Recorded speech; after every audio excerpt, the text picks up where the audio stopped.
Gloire, gloire, gloire, gloire. Alléluia. Nous lisons ensemble en ce jour le livre des Proverbes au chapitre 5. Gloire à Dieu. Que le Seigneur nous conduise dans cette lecture et dans cette méditation, qui nous donne de comprendre sa parole.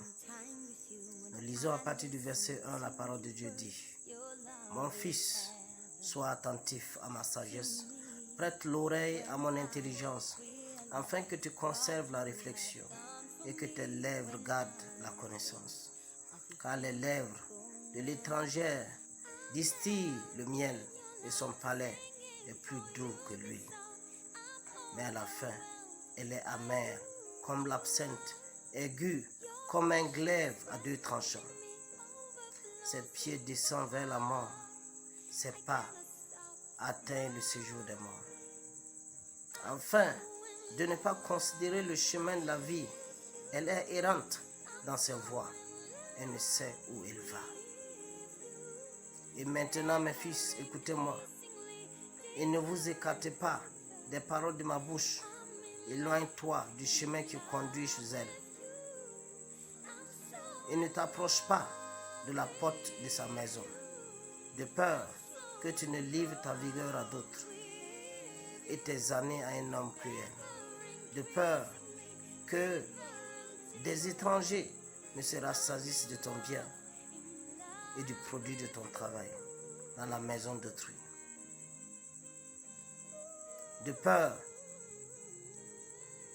que tu ne gémisses près de ta faim quand ta chair et ton corps se consumeront, et que tu ne dises: comment donc ai-je pu haïr la correction? Comment mon cœur a-t-il dédaigné les réprimandes? Comment ai-je pu ne pas écouter la voix de mes maîtres, ne pas prêter l'oreille à ceux qui m'instruisaient? Peu s'en est fallu que je n'ai éprouvé tous les malheurs au milieu du peuple et de l'assemblée.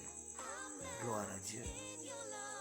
Bois les citernes, bois l'eau, les eaux de sa citerne, les eaux qui sortent de ton puits.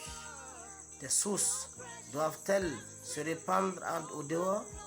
Tes ruisseaux doivent-ils couler sur les places publiques?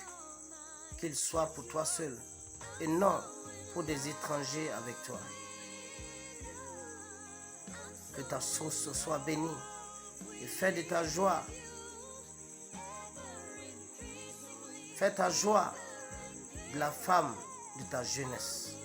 Biche des amours, gazelle pleine de grâce, sois en tout temps enivré de ses charmes, sans cesse épris de son amour. Et pourquoi, mon fils, seras-tu épris d'une étrangère et embrasseras-tu le sein d'une inconnue? Car les voies de l'homme sont devant les yeux de l'Éternel qui observe tous ses sentiers. Le méchant est pris dans ses propres iniquités. Il est saisi par les liens de son péché. Il mourra faute d'instruction. Il s'enchaînera par l'excès de sa folie. Il mourra faute d'instruction. Il s'enchaînera par l'excès de sa folie. Il mourra faute d'instruction. Il s'enchaînera par l'excès de sa folie. Gloire à Dieu. Et le Seigneur, dans sa grâce, continue d'honorer, célébrer sa parole. Merci, Seigneur, pour ta parole qui produit en nous ce dont elle parle. Merci, Seigneur, parce que cette parole nous instruit, nous enseigne. Il dit que dans le verset 23, qu'il mourra faute d'instruction, il s'enchaînera par l'excès de sa folie. Et nous sommes de ceux qui sont instruits, parce que ta parole nous instruit, nous enseigne. Merci. Belle et merveilleuse journée pour vous. Que ces paroles soient pour vous des sujets de méditation, qu'elles vous transforment au nom de Jésus-Christ. Amen. Bonjour.